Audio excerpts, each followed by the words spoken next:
இது வந்து என்னோடய நார்மல் மார்னிங் ரொட்டீன் தான். ஃபஸ்ட்டு வந்து காலைல எழுந்திரிச்சு சாப்பாடு, சாம்பார், ரசம் அதெல்லாம் வச்சு முடிச்சாச்சு. அதுக்கடுத்து வந்து சரின்னு சொல்லிட்டு நான் பழைய சாதத்தில் வந்து வடகம் செஞ்சு வச்சுருந்தேன். அதனால் அதை பொரித்து பாபாவுக்கு கொடுத்து அனுப்பியாச்சு. அதுக்கடுத்து வந்து எனக்கு டீயும், தம்பிக்கு வந்து இன்னொரு அடுப்பில் வந்துட்டு கூழும் காய்ச்சிட்டு இருந்தேன். கூழும் நல்லா காய்ஞ்சிச்சு, அதே மாதிரி டீயும் ஆயிடுச்சு.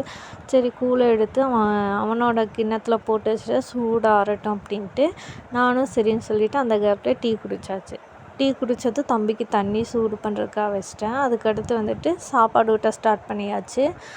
அவனுக்கு சாப்பாடு ஊட்டினதுக்கப்புறம் ஒரு 10 நிமிஷம் தூங்குவான். அந்த தண்ணி காய்ஞ்சதும் அவனை வந்து குளிப்பாட்டுறதுக்கு ஈஸியாக இருக்கும்.